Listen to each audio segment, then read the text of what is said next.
Hello friends, how are you? I am Vaishali. और कैसे हैं आप सभी लोग? आशा करती हूँ कि आप लोग स्वस्थ होंगे और मस्त होंगे।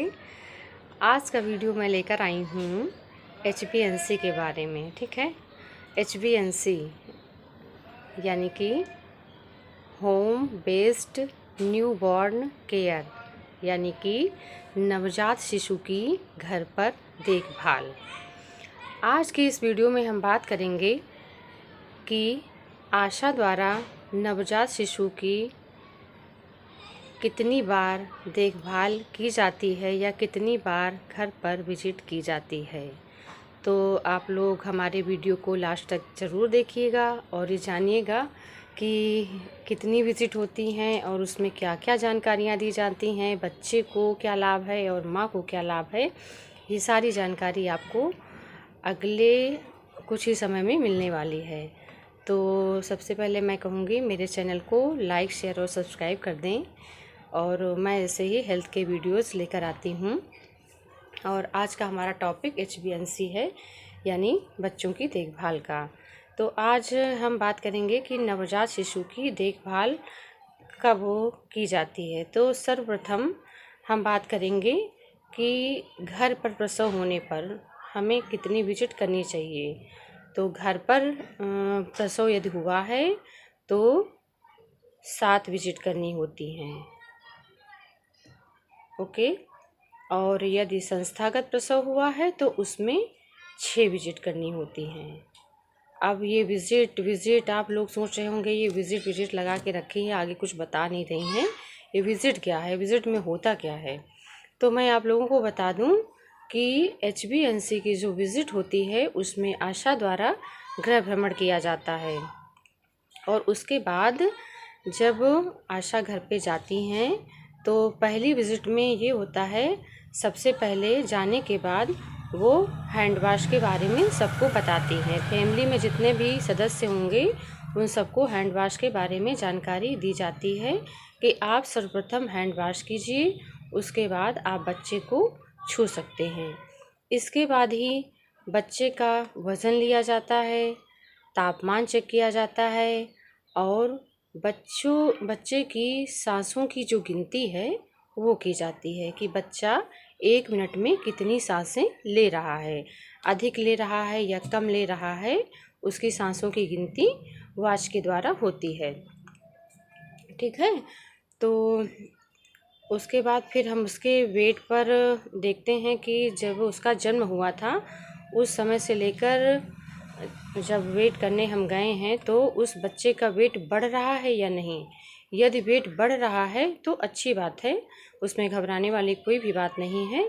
यदि कोई बच्चे ऐसे होते हैं जिनका वेट थोड़ा धीरे बढ़ता है और कुछ समय लगता है, तो ऐसे बच्चों को जिनका वेट नहीं बढ़ रहा है और उन्हें और कोई समस्याएं हैं तो ऐसे बच्चों को हॉस्पिटल के लिए उनको रेफ़र कर देना चाहिए। इसके बाद बच्चे की विज़िट कब कब करेंगे हम, तो सबसे पहले होता है कि जब घर पर अगर बच्चा हुआ है तो वहाँ पर पहले दिन, तीसरे दिन, 7वें दिन और 14वें दिन, 21वें दिन, 28वें दिन और 42वें दिन विजिट की जाती है, जिसमें कि माँ और बच्चे दोनों की देखभाल की जाती है। और यदि संस्थागत प्रसव हुआ है तो उसमें 6 विजिट होती हैं, यानी कि 6 बार जाना होता है।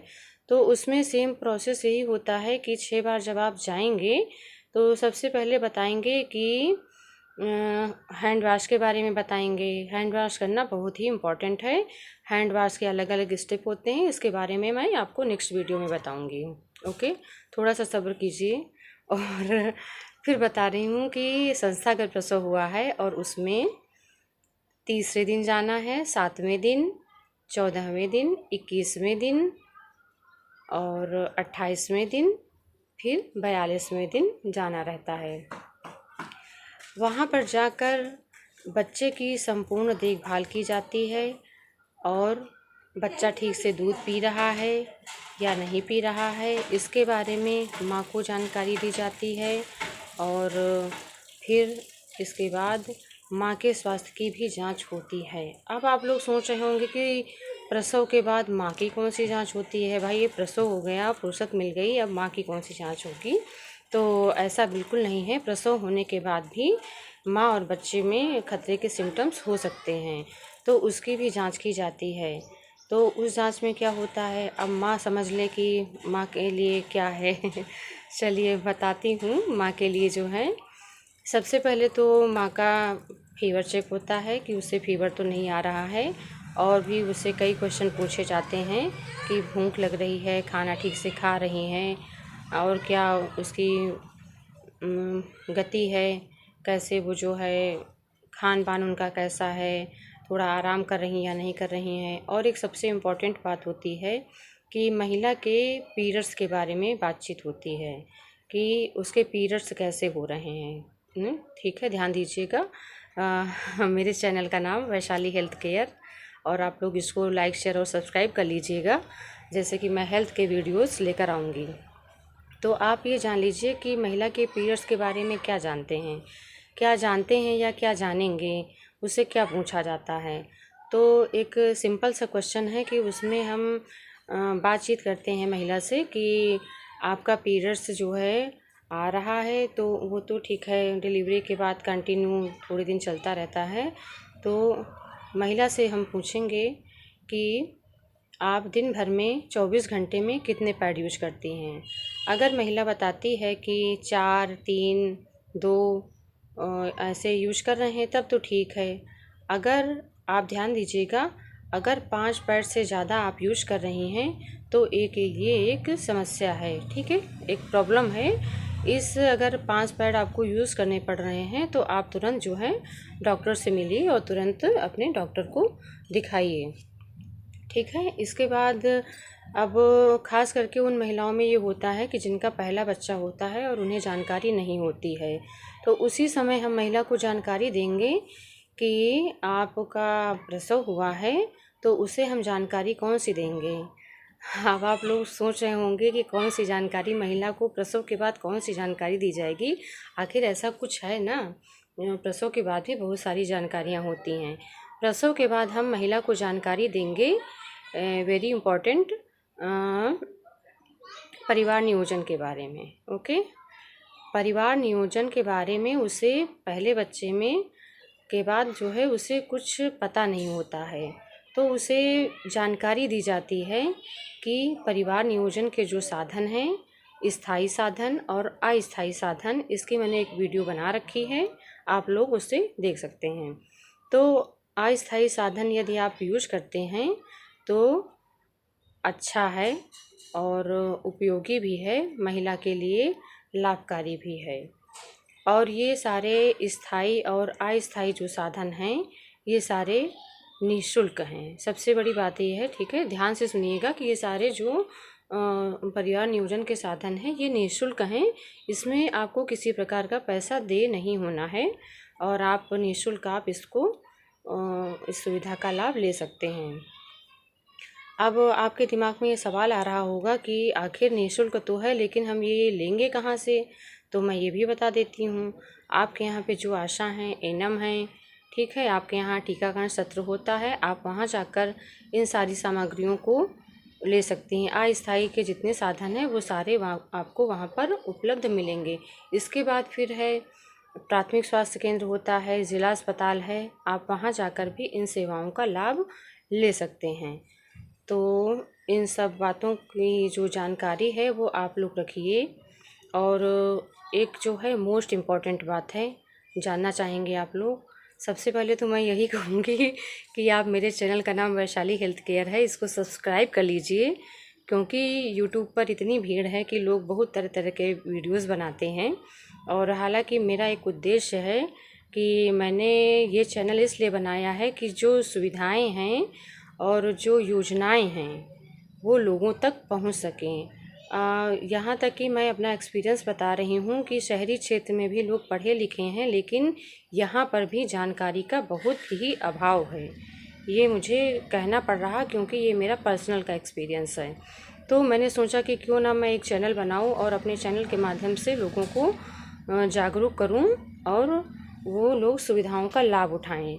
तो एक चीज़ और ध्यान दीजिएगा यहाँ पर। अच्छा, आप लोग बोर तो नहीं हो रहे हैं?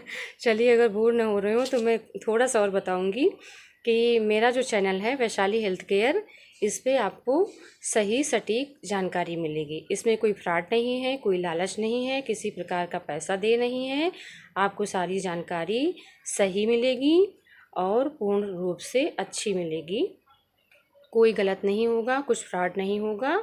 आप तक जो जानकारी आएगी, जितना भी अपडेट रहेगा, मैं आप लोगों को हर जानकारी पूर्ण रूप से सही मुहैया कराऊंगी। तो मैं एक इम्पॉर्टेंट बात और कर रही थी कि लेडीज़ के लिए सबसे ज़्यादा इम्पॉर्टेंट होता है कि जैसे फर्स्ट बेबी हुआ है, तो फर्स्ट बेबी और सेकंड बेबी के बीच में कितने साल का अंतर होना चाहिए, पता है आप लोगों को? हो सकता है बहुत सारे लोगों को पता होगा, कुछ लोग पढ़े लिखे लोग हैं और बहुत सारे ऐसे लोग हैं जिनको ये नहीं भी पता होगा। तो वो लोग जान लें और जो जानते हैं वो भी सुन लें कि पहले बच्चे से और दूसरे बच्चे में कम से कम 3 साल का अंतर होना चाहिए। क्योंकि महिला एक बार बच्चे को जन्म देने के बाद 3 साल, लगभग 3 साल लग जाते हैं उसका शरीर फिर से तैयार होने में। तो आप लोग, खासकर हमारी महिलाओं से रिक्वेस्ट है कि वो घर के सारे डिसीजन ले लेती हैं, वो अपने लिए डिसीजन क्यों नहीं ले पाती हैं। तो मेरी ये रिक्वेस्ट है उनसे कि आप लोग अगर ये वीडियोस देख रही हैं तो आप लोग सोचिएगा अपने बारे में कि अगर आपका बेबी हो गया है तो आपको परिवार नियोजन का कौन सा साधन अपनाना है। आप अपनी सुविधा के अनुसार उसे अपना सकती हैं।